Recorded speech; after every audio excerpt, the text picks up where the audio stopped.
함께 한번 보시겠습니다. 우리 같이 읽습니다. 길지 않기 때문에 같이 다 읽겠습니다. 시작.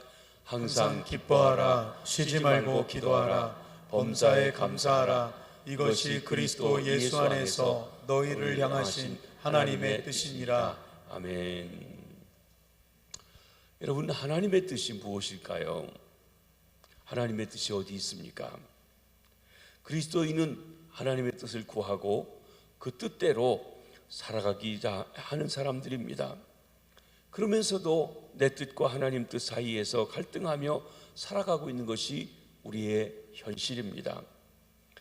하나님의 뜻에는 누구에게나 다 똑같이 적용되어지는 일반적인 하나님의 뜻이 있고, 나의 특수한 상황에서 어떻게 행동해야 될지를 말씀하시는 하나님의 뜻이 있습니다. 제 생애에서도 보면 특별한 경우가 있었습니다. 여러 가지 있지만 하나님 앞에 헌신하고 신학교를 가는 문제, 또 미국에서 공부할 때 가졌던 그런 특수한 상황들도 있었고, 특별히 한 교회를 떠나서 다로 가야 될 때 공부하러 가야 될지 교수로 가야 될지 또 개척교회를 해야 될지 할 때 하나님 뜻이 어디 있습니까 하는 것입니다. 가장 가깝게는 제가 교환 목회를 하고 떠나기 전 토요일 날 이 교회 담임 목사님이 사임했으니 이 교회를 청하면 오겠느냐고 하는 그런 이야기를 들었습니다. 그래서 제가 여기 올 이유가 없다고, 난 오지 않겠다고, 그리고 내가 지금 간다 안 한다 대답할 수가 없다고 얘기를 했어요. 그리고 그 문제를 가지고 하나님 앞에 특별 기도를 했는데 하나님께서 그 교회를 위해서, 신학교를 위해서, 교단을 위해서 보내신다고 하는 분명한 음성을 듣고 오게 되었습니다. 하나님의 뜻이 있다고 하는 특별한 상황에서의 하나님의 뜻도 생각해 보았습니다. 그렇습니다. 사람에 따라서 가지고 있는 그 환경에서 어떻게 행동해야 될지 아는 특별한 하나님의 뜻이 있습니다.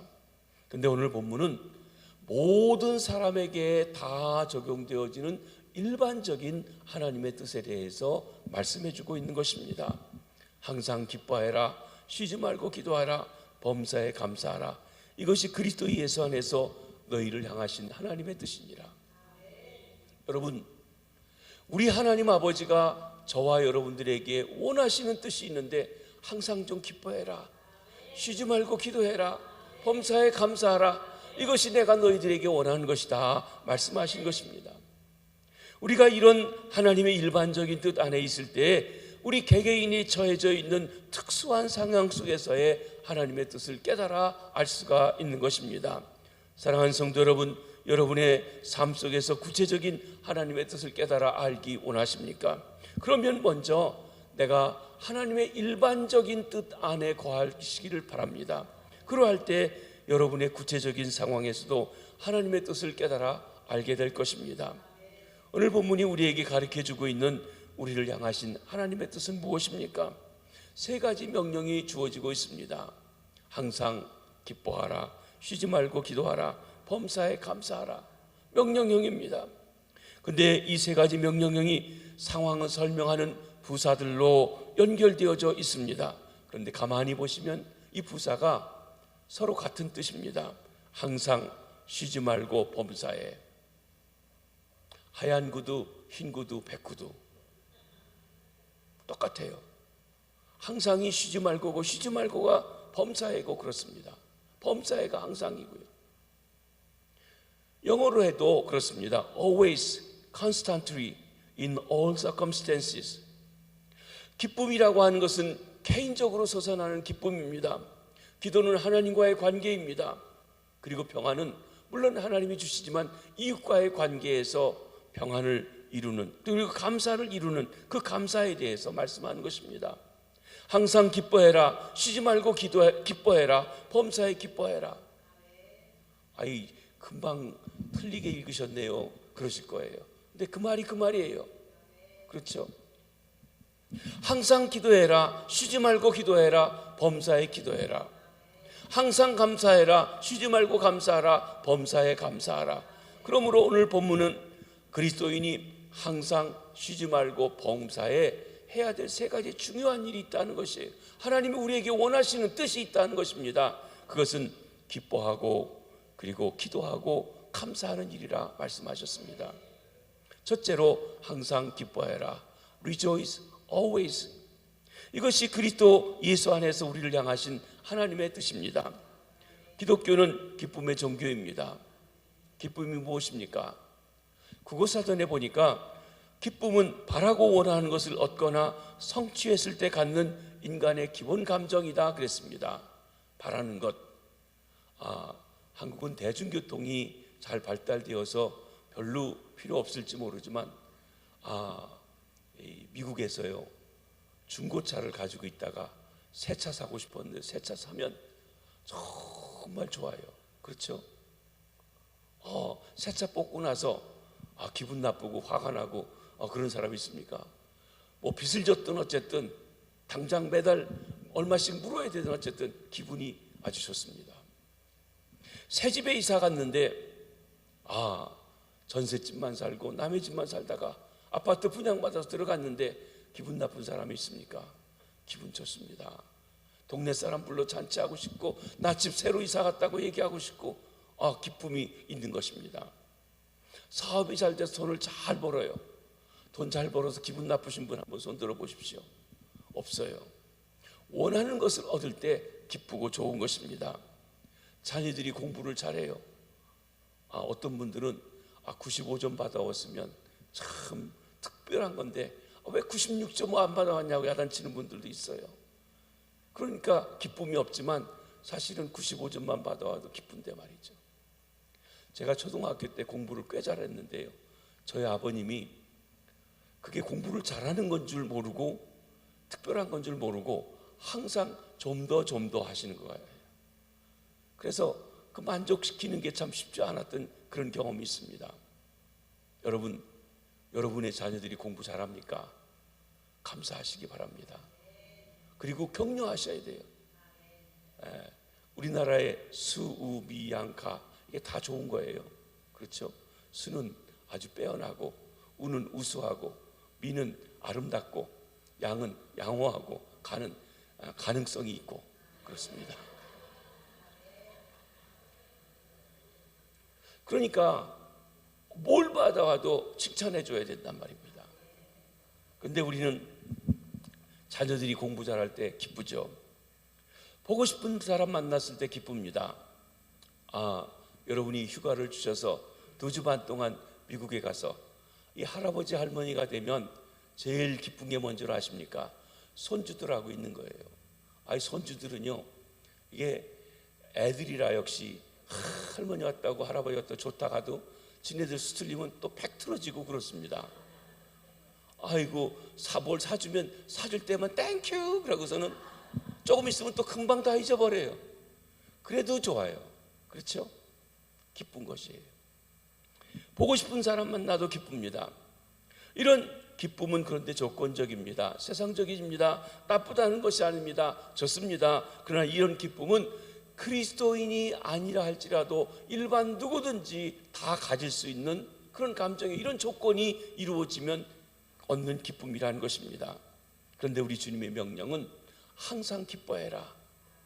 내가 원하는 것을 갖지 못했어도, 내 사업이 잘 안 됐어도, 내가 만나고 싶은 사람을 만나지 못했어도, 내 자녀가 좋은 성적을 갖지 못했어도 어떤 경우든지 항상 기뻐하라고 말씀하고 있는 것입니다. 기쁨은 구원받은 사람의 특징입니다. 우리 주님 예수 그리스도의 공생의 첫 번째 하신 일이 무엇입니까? 여러분, 때로는 어떤 사건에서 제일 처음에 하는 것, 그것은 그분의 삶에 있어서, 사역에 있어서 모든 것을 대표하는 일입니다. 근데 예수님이 오셔서 하신 일은 잔치집에 흥겨움을 주는 포도주, 그 포도주가 떨어지는 것을 만들어서 새롭게 해주시고 보충해 주시는 역할을 하셨어요. 예수 믿는 것 잔치집과 같은 것입니다. 천국 생활이라고 하는 것, 결혼할 때 신랑 신부가 기뻐하고 신랑 신부 집에 기뻐하는 그 기쁨이 넘치는 것이에요. 그 기쁨이 넘치는 곳에 더 기쁘게 해주는 요소 중에 한 가지가 포도주입니다. 그 포도주가 떨어지면 잔치집에 흥이 깨지게 될 것이에요. 내 주님은 물로 포도주를 만들어서 보잘것없는 것으로 포도주를 만들어서 그 기쁨이 계속되어질 수 있도록 만들어주신 것입니다. 우리 주님은 우리 인생에 사라지는 기쁨을 회복시켜 주시기 위해서 이 땅에 오셨습니다. 천국은 기쁨입니다. 주님은 기쁨을 회복시켜 주시기 위해서 오신 것입니다.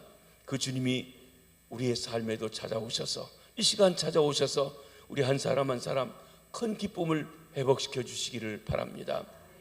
로마서 5장에 보면 믿음으로 의롭다함을 얻은 자, 즉 구원받은 사람의 구원의 세 가지 중요한 특징이 있음을 말해주고 있습니다. 하나는 하나님과의 화평이고, 두 번째로는 기쁨이고, 세 번째로는 사랑입니다. 이 기쁨이라고 하는 면에서 본다고 하면 이 기쁨이 3차원의 기쁨이 있음을 로마서 5장에서 말씀해 주는데, 첫 번째로는 하나님의 영광을 바라보고 즐거워한다고 그랬어요. 우리가 예수를 믿고 의롭다함을 받으면 이제 우리는 하늘의 영광이 우리의 것이고 하늘의 소망을 가지고 하나님 나라를 유업으로 받을 그것을 바라보고 즐거워한다고 했어요. 소망 중에 즐거워하는 것입니다. 미래적인 것을 바라보는 것입니다. 근데 현실은 어떻습니까? 환난이에요. 그래서 환난 중에도 즐거워한다고 했어요. 고난을 당하며 기뻐합니다. 이는 환난이 인내가 연단이 소망을 이루는 줄 알기 때문이라는 것이에요. 여러분, 즐거운 일, 좋은 일, 복된 일이 있을 때만 기뻐하는 것이 아니라 환난 당하고 어려움 당하고 곤고를 당할 때도 기뻐한다는 거예요. 왜? 이 고난을 통해서, 연단을 통해서 우리에게 인격을 이루고 하나님의 모든 약속한 것을 누릴 수 있게 만들어 주신다는 것을 알기 때문에 고난이 오면, 역경이 오면, 환난이 오면 하나님이 내 부족한 어느 부분을 또 다루고 계시는구나 하고 생각하고 즐거워한다는 것입니다. 세 번째로는 주 안에서 즐거워합니다. 하나님을 섬기는 기쁨입니다. 여러분, 사랑하는 사람과 함께 있기만 해도 좋죠. 바로 그것이 여기 하나님의 자녀가 된 기쁨이 있는 것을 말씀하셨습니다. 나아가 하나님 나라의 본질 속에 기쁨이 있습니다. 여러분, 로마서 14장 17절의 말씀을 함께 한번 읽어보시도록 하겠습니다. 시작. 하나님의 나라는 먹는 것과 마시는 것이 아니요 오직 성령 안에 있는 의와 평강과 희락이라. 이 로마서 14장에 보면 로마 교회도 고린도 교회도 같은 문제가 있었습니다만은 고기를 먹을 수 있느냐 못 먹느냐 하는 것 때문에 갈등이 있었고, 그것 때문에 먹는 사람은 못 먹는 사람을 그런 것도 못 먹냐고 무시하고, 또 못 먹는 사람은 먹는 사람 보고 그렇게 우상에게 드려진 걸 먹냐고 정죄하고 했습니다. 그런데 바울 사도가 그랬습니다. 왜 하나님이 받으신 사람을 네가 정죄하느냐 하면서, 하나님 나라는 내가 뭘 먹을 수 있다 안 먹을 수 있다, 그게 하나님 나라의 기준이 아니라는 것이, 하나님 나라의 기준은 성령 안에서 의롭다함을 받고 성령 안에서 평강이 있고 성령 안에서 희락, 즉 기쁨이라고 말씀하신 것입니다. 사랑하는 성도 여러분, 이렇게 기쁨, 희락은 구원받은 우리들의 표징인 줄 믿습니다. 그러면 우리가 어떻게 항상 기뻐할 수 있습니까? 먼저는 나의 주님이 내 삶의 모든 환경과 상황을 주관하고 계시다는 것을 믿을 때 항상 어떤 환경 속에서도 기뻐할 수가 있는 것입니다. 나를 사랑하사 독생자를 주시기까지 하신 하나님 아버지께서 내 모든 상황을 알고 계시고 이끌어가고 계시다는 것을 믿을 때 어떤 상황에서도 기뻐할 수 있는 것입니다. 역경도 유익합니다. 환난도 우리가 두려워하지 않고 감당할 수가 있는 것입니다. 항해 중에 있는 배가 있었는데 편안하게 갈 때는 모든 사람이 콧노래를 부르고 바다의 공기도 맛보고 아주 좋아했습니다. 그런데 어느 순간부터 물결이 출렁출렁하면서 배가 흔들리기 시작합니다. 사람들이 두려워합니다. 제가 차 멀미도 안 하고 그리고 비행기 멀미도 잘 안 하고 하는데 배 멀미는 잘해요. 배만 타고 조금만 흔들리면 토하고 뭐 이리 굴르고 저리 굴르고 화장실 옆에 앉아 있어야 되고 그렇습니다. 처음 제주도에서 부산으로 우리 대학교 4학년 때 비행기 타고 제주도로 수학여행 갔다가 제주도에서 부산으로 페리호를 타고 오면서 수학여행 갔다 왔는데, 그때 처음 배를 탔는데 그때 토했어요. 그리고서 툭하면 배를 타면 그렇습니다. 잊혀지지 않는 것 중에 한 가지는 그 안디옥에서 배를 타고 그 반모섬을 갔다 오면서도 이 뱃멀미 때문에 얼마나 고생했는지 모릅니다. 그래서 배 타는 거에 대한 두려움이 좀 있습니다. 제가 울릉도를 좀 한번 가보고 싶은데 한 2시간쯤 배를 타야 된다는데 괜히 걱정이 되는 거예요. 한번 가보고 싶어요. 왜 울릉도에는 비행기가 안 가는지 모르겠어요. 자, 여러분, 그런데 이렇게 배가 풍랑이 불어서 막 흔들리고 있는데 한 아이가 아주 흥겹게 아무 염려 없이 막 뛰어다니는 거예요. 사람들이 물어봤습니다. 얘야, 너는 이 배가 이렇게 폭풍이 치고 흔들리고 하는 거 두렵지 않니? 그러니까 아니요, 안 두려워요. 왜 그러니? 그러니까 이 배의 선장이 우리 아버지예요. 우리 아버지가 어련히 잘 알아서 할까요? 그리고서 그는 두려워하지 않더라는 것이. 여러분, 저와 여러분이 인생살이는 마치 바다배를 타고 가는 것 같아요. 어떤 때는 순풍에 돛달듯이 콧노래 부르며 갈 수 있는 좋은 환경도 있지만, 어떤 때는 눈물 골짜기를 지나가고, 또 어떤 때는 사망염침한 골짜기를 지나가고 파고가 오르내리면서 죽을 듯 살 듯한 그런 고통의 시간도 있다는 것입니다. 그러나 우리를 위해서 독생자를 주신 하나님 아버지, 우리를 사랑하시되 극진히 사랑하신 하나님께서 풍랑 속에서도 우리의 인생의 배를 인도해 가신다는 것을 믿는다고 하면 복된 항구로 인도해 주실 줄 믿으시기를 바랍니다. 다윗의 시편 23편 4절을 한번 보시도록 하겠습니다. 시작.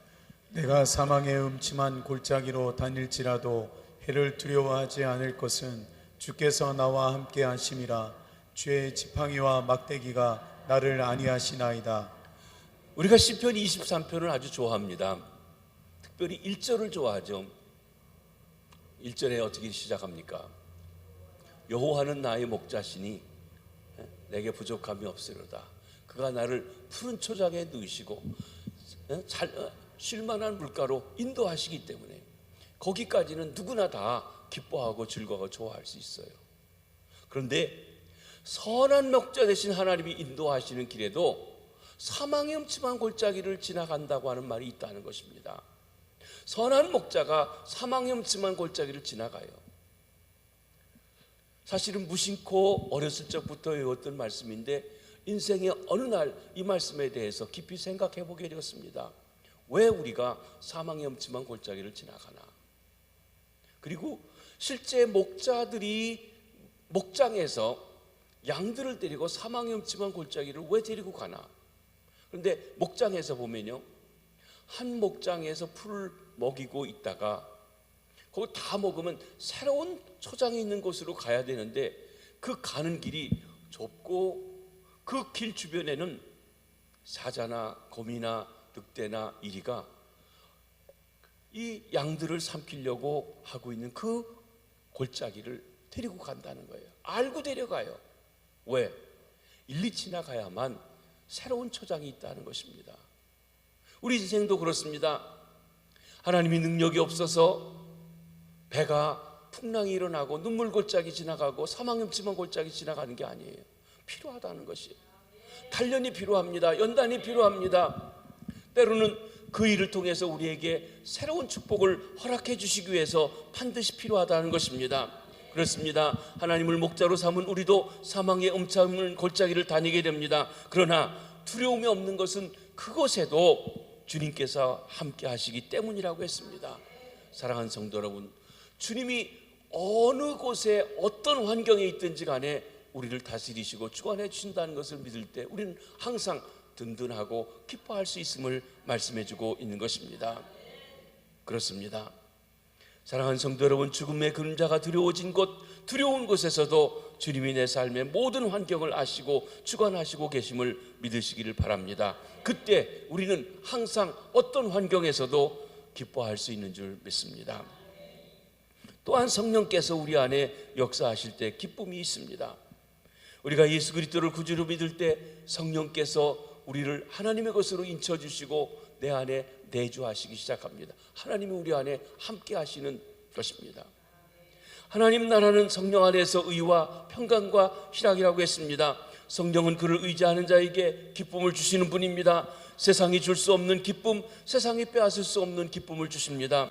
찬송가 191장에 보면 우리가 매일 기쁘게 순례의 길 행할 수 있는 이유가 주의 영이 함께 하시기 때문이라고 했어요. 우리 인생길은 순례의 길입니다.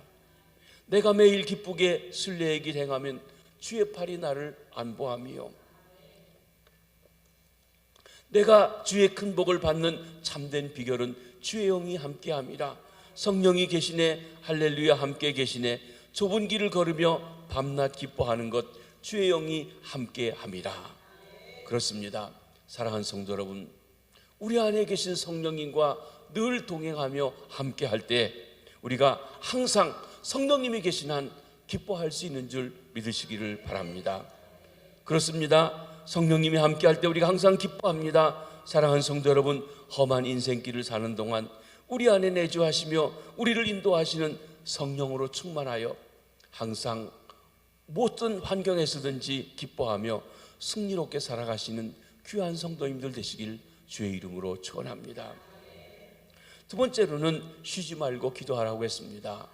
쉬지 말고 기도해라. 이것이 그리스도 예수 안에서 우리를 향하신 하나님의 뜻입니다. 그리스도인은 기도하면 할수록 더 기뻐할 수 있습니다.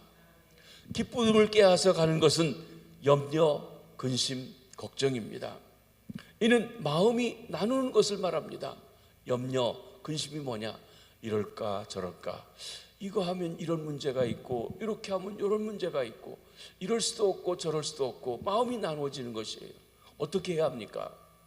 여러분, 근심하는 것과 기도하는 것은 똑같이 그 문제를 가지고 내가 마음 써요. 근데 주어가 달라요. 내가 그 문제 가지고 고심하면 근심이에요. 근데 주님, 내가 이런 문제가 있습니다 하고 알려드리면 기도예요. 그러니까 실제 내 상황이 있을 때 주님 아시죠? 그렇게만 하게 안 돼요. 따져보게 돼요. 주님, 이렇게 하면은요 이런 게 좋은데요, 이건 또 이런 점이 아쉬워요. 근데 이렇게 하면 이게 문제인데요, 어떻게 할까요? 그걸 가지고 내가 해결하려고 하는 것은 염려이고 근심이고 걱정이고 두려움입니다.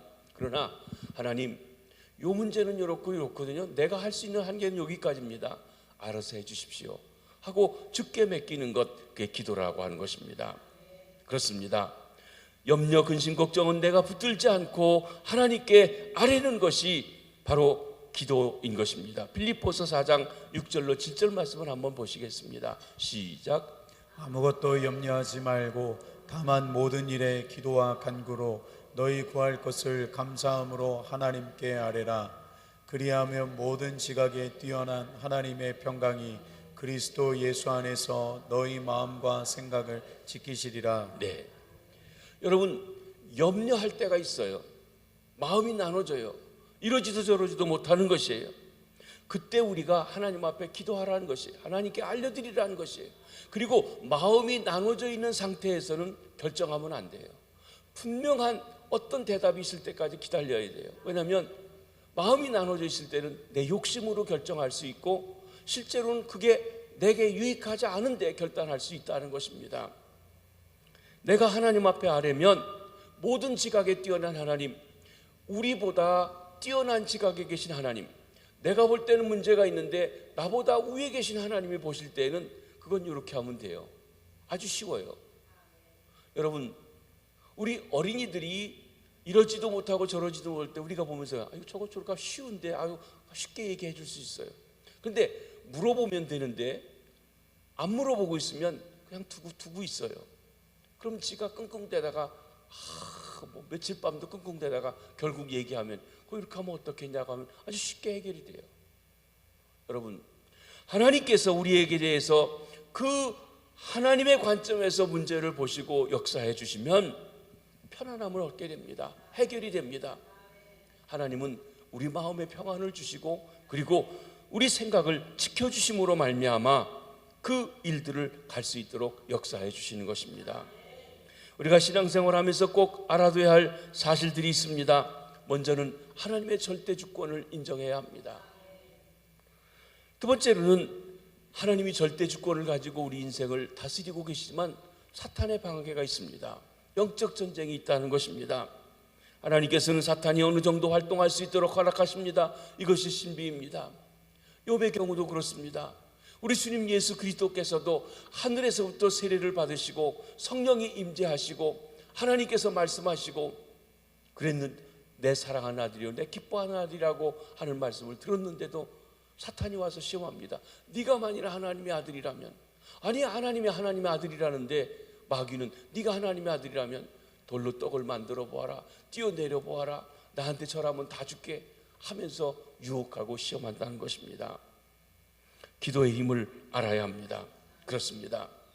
기도는 절대자이신 하나님과 관계하는 것입니다. 사랑하는 성도 여러분, 우리 주님은 만왕의 왕이요 만주의 주이십니다. 하늘과 땅의 모든 권세가 그분의 것입니다. 하늘에 있는 자들과 땅에 있는 자들과 땅 아래에 있는 자들의 모든 무릎을 꿇게 하시는 분이십니다. 그런데 기도는 바로 이 주님과 연결해주는 줄이 되어지는 것이 바로 기도라고 하는 것입니다. 그러기에 이 끈이 끊어지지 않도록 쉬지 말고 기도하라는 것이에요. 하나님은 우리의 기도를 요구하십니다. 능력이 많으신 하나님께서는 주권적으로 역사하시지만 동시에 우리가 그 하나님께 기도하기를 요구하고 계십니다. 하나님께서는 그 자녀된 우리를 위해서 놀라운 것을 준비해 두셨습니다. 그러나 기도의 양이 찰 때 가서 주십니다. 에스겔서 36장에 보면 하나님의 주권적인 역사와 우리의 기도가 만나야 되는 일에 대해서 가장 잘 설명해 주고 계신 이야기가 있습니다. 이스라엘 백성들이 바벨론에 포로 잡혀갔습니다. 하나님을 형식적으로 믿고 그리고 우상처럼 섬기고 그들이 영적으로 타락되어 있는 상황에서 하나님이 포로로 보내신 것이 절망과 낭만 가운데 있습니다. 그런데 하나님께서는 그를 통해 단련하시고 그들을 회복하실 계획을 가지고 계셨습니다. 하나님의 주권적인 계획입니다. 역사입니다. 그런데 하나님께서는 그 백성들이 하나님의 계획한 일들을 이루어 주시도록 기도해야만 그 일이 이루어진다고 했습니다. 한번 성경 말씀을 보겠습니다. 에스겔서 36장 35절부터 37절까지입니다. 천천히 한번 같이 읽습니다. 시작. 사람이 이르기를 이 땅이 황폐하더니 이제는 에덴 동산같이 되었고 황량하고 적막하고 무너진 성읍들의 성벽과 주민이 있다 하리니 너희 사방에 남은 이방 사람이 나 여호와가 무너진 곳을 건축하며 황폐한 자리에 심은 줄을 알리라. 나 여호와가 말하였으니 이루리라. 주 여호와께서 이같이 말씀하셨느니라. 그래도 이스라엘 족속이 이같이 자기들에게 이루어 주기를 내게 구하여야 할지라. 그렇습니다. 하나님께서 그 자녀들을 위해서 놀라운 축복과 각종 은혜를 주시려고 준비해 놓으셨습니다. 그래도 여기 그래도가 중요해요. 그래도 하나님이 준비해 놓으셨어도 그래도 하나님의 자녀들이 이같이 자기에게 이루어 주시기를 기도해야 한다는 것입니다. 하나님께서는 그 아들 예수 그리스도의 피로 값주고 사신 우리 김해 제일교회 부흥과 축복을 주시려고 새성전 건축과 성령의 새바람을 준비해 주셨습니다. 그래도 그냥 있으면 되는 게 아니라 기도해야 된다는 거예요. 그렇게 해주시라고 기도하라는 것이에요. 진행되어지는 일로 해서 기도하라고 말씀하시는 것입니다. 사랑하는 성도 여러분, 혹 여러분이 얻지 못한 것이 구하지 않기 때문이 아닌지요? 야고보서 4장 2절에 너희가 얻지 못하면 구하지 아니하기 때문이요 라고 했습니다. 여러분이 하나님 예비해 놓으신 축복을 받아 누리지 못하면 혹 우리가 기도하지 않기 때문이 아닌지 돌아보시기 바랍니다. 쉬지 말고 기도하여 하나님이 예비하신 은혜와 축복을 다 받아 누리시는 귀한 축복이 있으시기를 바랍니다. 두 번째 기도는 주님과 우리를 연결해 주는 줄입니다. 사탄은 하나님과 우리의 관계를 끊기 위해서 끊임없이 공격합니다. 우리 인생사에서 신비 중에 한 가지는 하나님께서, 전능하신 하나님께서, 능력이 많으신 하나님께서 사탄의 역사를 어느 정도 허락하신다는 것입니다. 그 일을 잘 설명해 주는 것이 욥기의 일입니다. 욥은 당대 의인이라고 했어요. 얼마나 의인인가 하면 그는 그 자녀들이 생일잔치를 하든지 무슨 일을 하면 자기도 모르는 사이에 죄를 지었을까 봐 그들을 위해서 다시 하나님 앞에 제사를 드릴 만큼 그렇게 의인이었다 그랬어요. 하나님이 자랑할 만큼 의인이었습니다. 그런데 그 욥을 사탄이 시기해서 하나님 앞에 고소합니다. 하나님이 축복해 주니까, 잘해 주니까 욥이 그렇지 그의 것을 뺏으면 안 그럴 겁니다. 그도 하나님을 원망할 겁니다 하고 말이죠. 하나님이 허락합니다.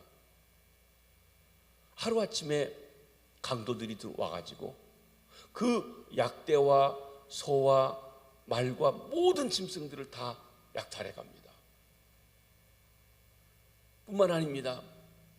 생일잔치를 하기 위해서 10자녀가 생일집에서 식사를 하고 있는데 집이 무너져서 10자녀가 한꺼번에 다 죽어버렸어요. 그것만 아니었습니다. 몸에 독창이 납니다. 여러분, 얼마나 가려운지 기와장으로 박박 긁고 그리고 재를 뿌려도 가려운 거예요. 아마 우리가 뼈가 쑤시도록 아픈 것도 힘들지만 가려운 것만큼 힘든 일도 없는 것 같아요. 피부가 가려운 거, 그렇죠? 긁어도 피가 나도록 긁어도 가려운 것, 정말 견디기 어려워요. 그런데 그런 독창이 나가지고 긁고 있습니다. 고난당하고 있습니다. 왜 고난당합니까? 이유도 몰라요. 그러니까 부인이 있다가 당신이 그렇게 하나님을 잘 섬기고 하나님 앞에 제사하고 하나님께 예배했는데 그 하나님이 어디 가고 당신이 이런 고생도 하냐. 하나님 저주하고 죽으셔하고 도망갔습니다. 세계 3대 악처 중에 하나가 욥의 아내라고 그랬습니다. 그렇습니다. 이런 욥의 고난은 하나님의 허락하심 속에서 사탄이 그렇게 했던 것입니다. 사탄은 늘 우리를 넘보고 있습니다. 기도는 주님과 우리를 연결해 주는 줄입니다. 기도하지 않는다, 이는 우리 주님과의 관계를 끊으려고 사탄이 일을 시작합니다. 기도하지 않으면 사탄이 역사합니다. 기도하면 사탄이 움찔하게 됩니다. 여러분, 사탄은 돈 많은 사람을 무서워하지 않습니다. 공부 잘하는 사람을 무서워하지 않습니다. 권세 가진 사람을 무서워하지 않습니다. 기도하는 사람을 무서워합니다. 조그만 아이를 할지라도 하나님 앞에 기도할 때 무서워하는 것이에요. 여러분, 우리 교회가 임직자를 뽑을 때 기도하는 사람을 뽑으셔야 해요. 왜? 마귀가 무서워하는 사람 뽑아야죠. 돈 많다고 되는 게 아니에요. 기도하고 돈 있으면 더 좋죠. 공부 잘한다고, 공부 많이 했다고 되는 게 아니에요. 똑똑한다고 되는 거 아니에요. 똑똑하면, 기도하고 똑똑하면 좋아요. 그런데 기도는 안 하고 똑똑만 하면은요, 교회 말썽이 일으켜요. 좀 자꾸 곁길로 가는데, 제가 미국에 있을 때 부목사를 할 때 그 목사님은 3가지 부류의 사람들을 존경한다고 얘기하셨어요. 첫째로는 그분이 군인이셔서 그런지 군대 별 다른 사람들, 군대의 별은 하늘의 별이에요. 군대 가보신 분은 이 별 하나 다른 사람을 보는 게 얼마나 두렵고 떨리는지 아실 것입니다. 우리가 그분들을 우습게 여기지만 별을 따르려면 가진 고난과 역경과 환난을 겪어서 가게 됩니다. 두 번째로는 사업에 성공한 사람이에요. 사업에 성공하기 위해서는 망했다, 일어났다 하는 이런 일들을 하고 오지 그냥 되어지는 일이 없어요. 그러니까 그런 고초를 통해서 또 지혜를 가지고 마침내 사업에 성공한 사람들, 귀한 일입니다. 세 번째로는 공부해서 박사 받은 사람이에요. 여러분, 박사를 받는다는 것이 그저 거저 먹는 거 아닙니다. 진짜 어려운 일이에요. 고통스러운 일이에요. 힘든 일이에요. 그렇기 때문에 그 세 가지예요.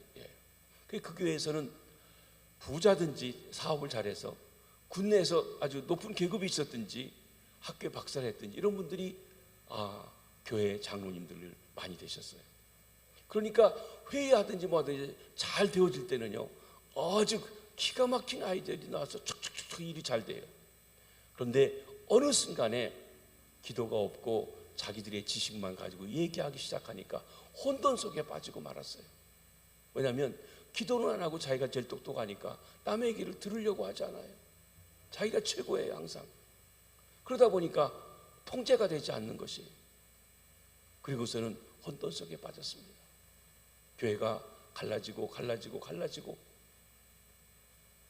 여러분, 교회 목사님이 나중에 참 내가 잘못한 것 중에 하나가 너무 세상적으로 일꾼들을 뽑았다라고 하는 얘기를 하신 것을 들었습니다. 그렇습니다. 여러분, 사탄이 두려워하는 사람은 기도하는 사람입니다. 어린아이를 할지라도 기도하는 사람을 두려워한다고 했습니다. 그러므로 우리는 쉬지 않고 기도하여 주님과의 관계가, 주님과의 줄이 끊어지지 않도록 해야 되는 줄 믿습니다.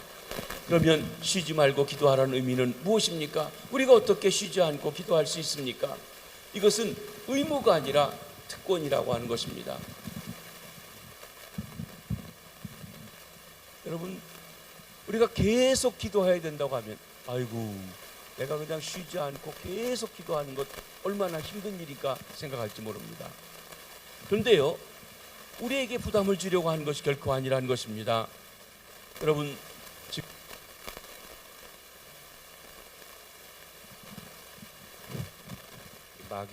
마귀 얘기하니까 우리 말씀 집중하지 못하도록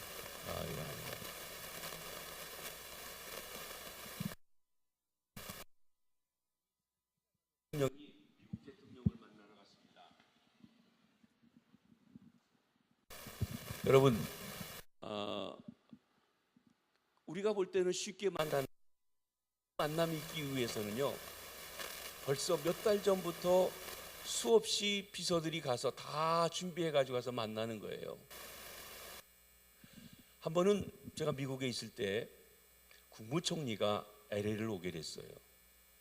9시에 하는데 6시까지 그 모이는 장소에 오라는 거예요. 저희 교회 목사님이 LA에서 교계에서 어르신인데 새벽 6시까지 오라는 거예요. 여러분, 새벽 6시면 새벽 기도해도 막 끝날 때인데 그럼 새벽 기도도 하지 말고 가야 되고요. 가려면 한 30분 40분 가야 되니까요. 그래서 제가 전화를 했습니다. 영사관에다가. 아니 9시부터 면접인데 이렇게 모임이 시작되는데 왜 6시부터 하냐니까 거기 대답이 뭔 줄 아십니까? 아니, 국무총리 만나는데 몇 시간 전 와서 다 준비하고 해야지. 그럼 뭐 어떻게 하려고 그러냐고. 그래서 우리 안 간다고 그랬어요. 우리 목사님 나이도 드시고 또 우리 새벽 기도도 해야 되고 새벽 그렇게 3시간 전부터 가 있을 이유가 없다고. 우리 그럼 안 간다고 했더니 그러시지 말고 그러면 그 어르신은 2시간 전에만 오시라고 이러시더라고요. 여러분, 국무총리 하나 만나는데 그냥 안 만나져요. 여러분, 선거할 때 TV 보니까 그냥 만나고 다니까 한 번 되고 나서 청와대 들어가면 그게 만나기 쉽습니까? 못 만나요. 그런데 대통령을 만나기 위해서는 몇 날이 걸리고 몇 시간을 기다려야 되고 하는데 만왕의 왕 만주의 주 되신 우리 하나님께서는 그 백성들에게 너희가 원하면 언제든지 내가 만나주마 하시는 거예요. 이게 항상 기도하라는 말씀이 그것입니다. 내가는 항상 열려있다. 네가 필요할 때는 언제든지 날 찾아올 수 있다라고 말씀하시는 것입니다. 그렇습니다. 언제나 항상 우리가 원할 때마다 당신을 만날 수 있는 특권을 우리에게 주신 것입니다. 그것이 쉬지 말고 기도하라는 것입니다. 그러기에 쉬지 말고 기도하라는 것은 언제나 늘 어떤 상황에서도 만왕의 왕 되신 하나님을 만날 수 있는 특권을 주신 것입니다. 아무 때나 찾아오라. 아무 때나 내가 찾아오면 만나주마. 이 얼마나 크고 놀라운 특권인지요. 쉬지 말고 기도하라는 것을 부담으로 여길 것이 아니라 특권으로 보실 수 있게 되기를 바랍니다.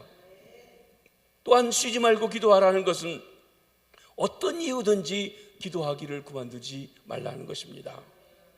기도는 영혼의 호흡이라고 했습니다. 우리가 아무리 고통스럽고 힘들어도 숨쉬기를 그치면 안 됩니다. 숨쉬기를 그치면 죽는 것입니다. 더워도 숨 쉬어야 되고요, 추워도 숨 쉬어야 되고, 고통스러워도 숨 쉬어야 되고, 좋아도 숨 쉬어야 됩니다. 숨은 항상 쉬어야 합니다. 그러니까 항상 숨 쉬는 것처럼 하나님과의 관계가 항상 계속되어야 된다는 것입니다. 기도가 그렇습니다. 너무 힘들다고 기도하기를 그만두지 말아야 합니다. 하나님이 안 계신 것 같아도 하나님이 계시면 어떻게 이런 일이 일어날 수 있느냐 하는 그런 상황에서도 기도하기를 그치지 말라고 했습니다. 이스라엘의 역사에 보면 하나님이 안 계신 것 같다, 신학적으로 The Eclipse of God 그렇습니다. 뭐냐면 하나님의 일식. 여러분, 태양이 있는데 그 사이에, 지구와 태양 사이에 달이 들어가서 태양이 안 보일 때가 있어요. 깜깜한 거예요. 그런 것처럼 마치 하나님이 아무것도 안 계신 것 같은 그런 상황이 우리에게 전개된다는 거예요. 유대인들은 600만이 죽는 그런 박해를 당하고 할 때 하나님이 계시면 어떻게 이런 일이 일어날 수 있는가?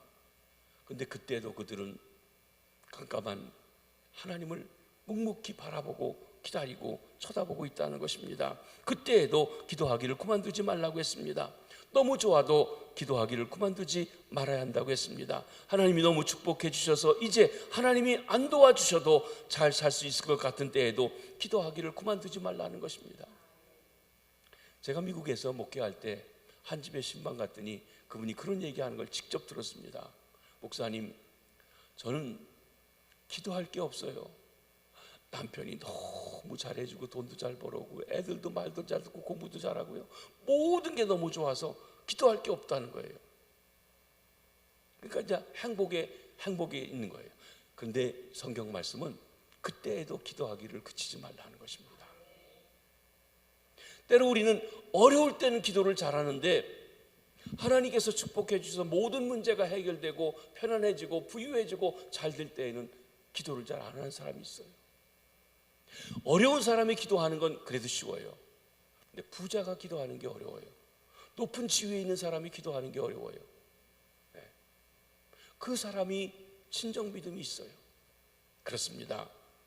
하나님이 너무 잘해 주셔서 좋은 위치에 있을 때에도, 하나님이 안 도와주셔서 잘 살 것 있을 때에도 기도하기를 그쳐서는 아니 된다는 것입니다. 또한 항상 기도하라는 것은 항상 기도하는 마음으로 살고 항상 그 기도에 합당하게 살아가라고 하는 뜻입니다. 사랑하는 성도 여러분, 여러분의 삶은 어떠하십니까? 기도하십니까? 우리가 기도하지 않기에 일이 꼬이고 복잡해지는 것은 아닙니까? 우리가 기도하지 않기에 어떻게 할지 모르겠고 깜깜하시는 아내신지요? 여기 전기 스위치를 올려서 불을 켰습니다.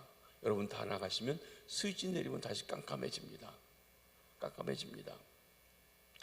어둠의 속에서 전기 스위치를 넣으면 빛이 밝게 비추는 것입니다. 기도는 스위치를 올리는 것과 같아요.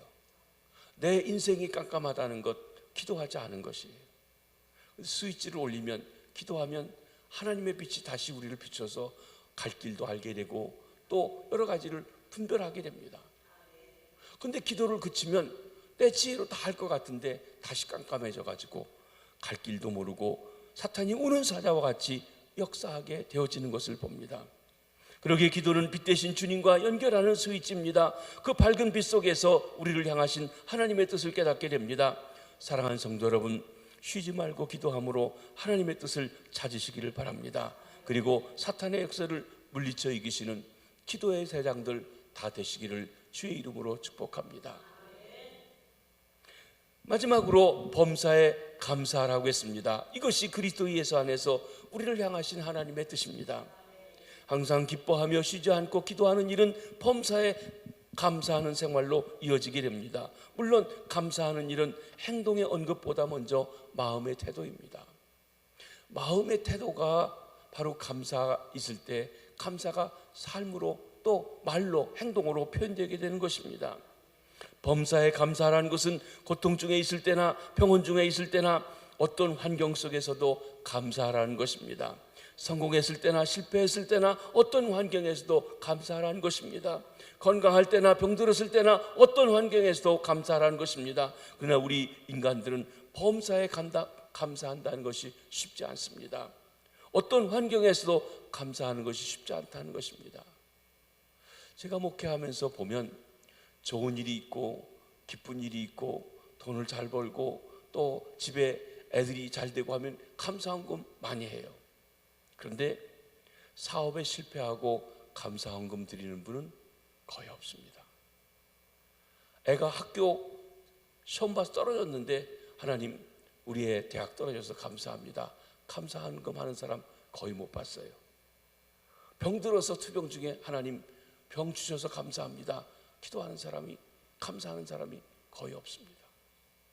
사실 우리는 병이 나았다, 건강하다, 사업이 잘 된다, 애가 학교 갔다, 취직을 했다, 그때는 감사한다는 것이에요. 그런데 범사에 all circumstances, any circumstances 라고 하는 것은 곧 뭡니까? 반대의 경우에도 할 수 있어야 된다는 것입니다. 그러면 우리가 범사에 감사하지 못하는 이유가 무엇입니까? 영적 생활에 끊임없이 변화가 있기 때문에 감사하지 못합니다.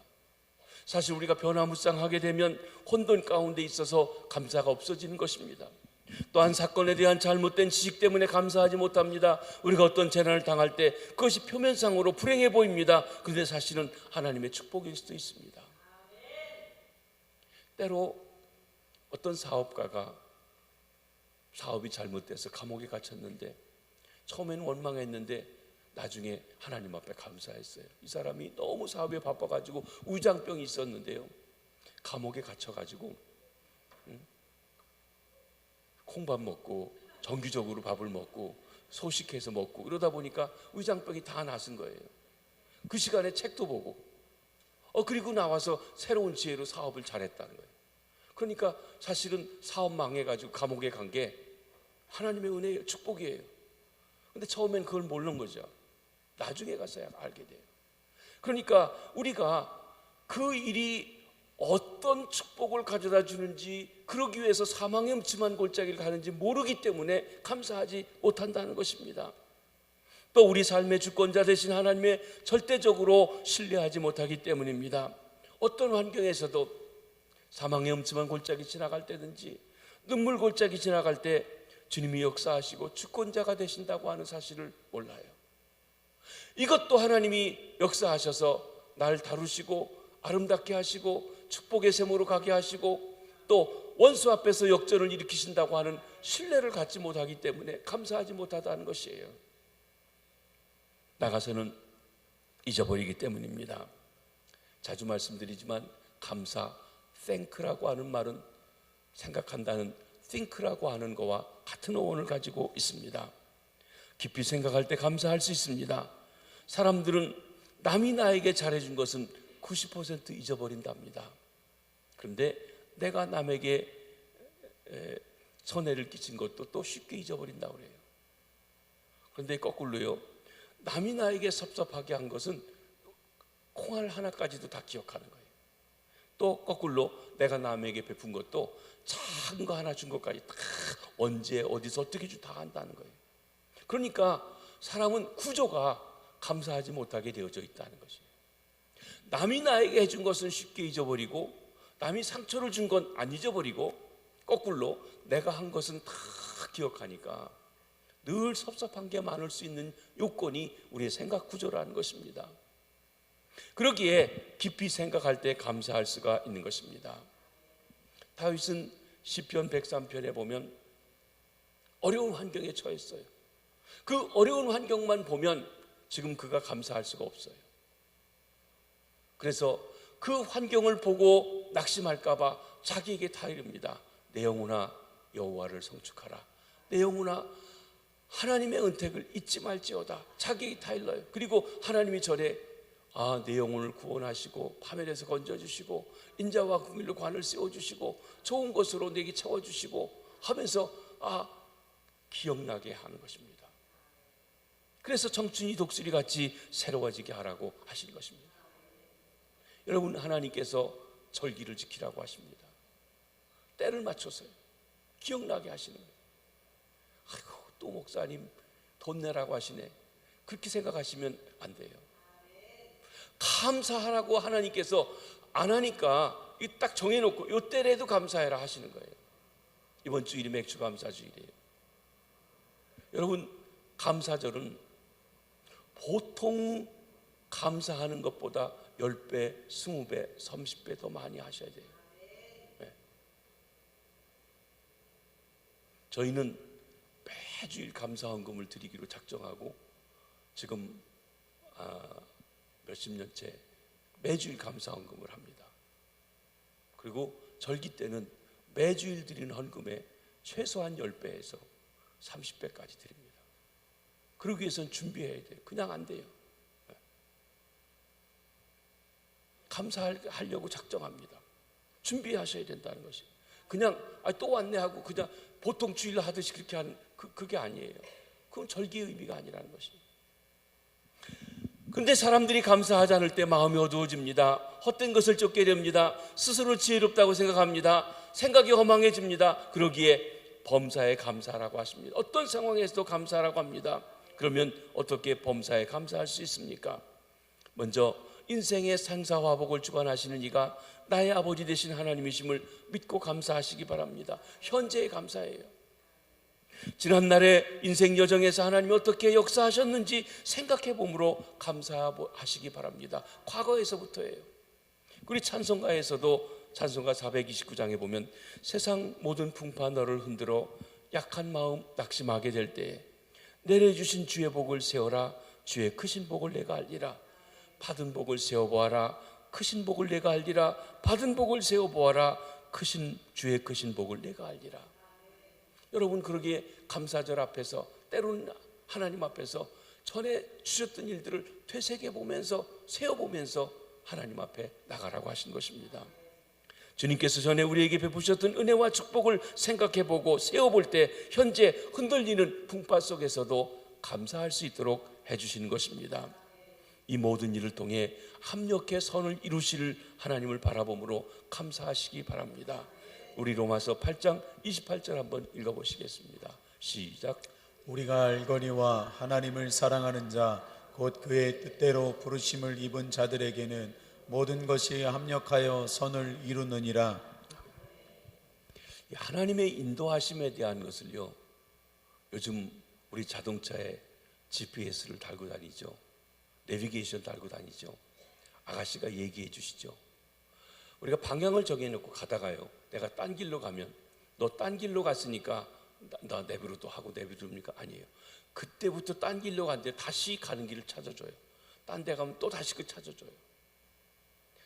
여러분, 내가 잘못해놓고 이게 하나님의 뜻이었다, 그건 아니에요.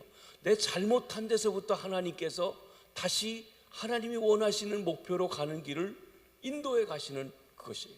그 GPS를 보면요, 하나님이 끝까지 우리를 마침내 목표한 곳으로 인도해 가시기 위해서 끊임없이 우리가 실수하고 딴 길로 가도 다시 지레가고 다시 지레가고 다시 지레가고 합니다. 그런데요, 그 아가씨 말 안 들으면 거기까지 못 갑니다. 하나님 말 안 들으면 거기까지 못 갑니다. 그렇습니다. 그런데 하나님 앞에 우리가 있으면 합력해서 내가 잘못한 것까지도 하나님께서 바른 길로 인도해 가시고 역사해 주시는 줄 믿으시길 바랍니다. 이 말씀의 의미를 깨달을 때 성도들은 범사의 어떤 상황에서도 감사할 수가 있습니다. 우리가 감사할 때 모든 문제를 긍정적으로 볼 수 있는 자세가 됩니다. 우리가 감사하게 될 때 어떤 문제에도 마음의 상처를 덜 받게 됩니다. 그러기에 우리는 범사에 감사하는 생활이 있어야 하겠습니다. 항상 기뻐하라, 쉬지 말고 기도하라, 범사에 감사하라. 이것이 그리스도 예수 안에서 하나님의 자녀인 우리를 향하신 하나님의 일반적인 뜻입니다.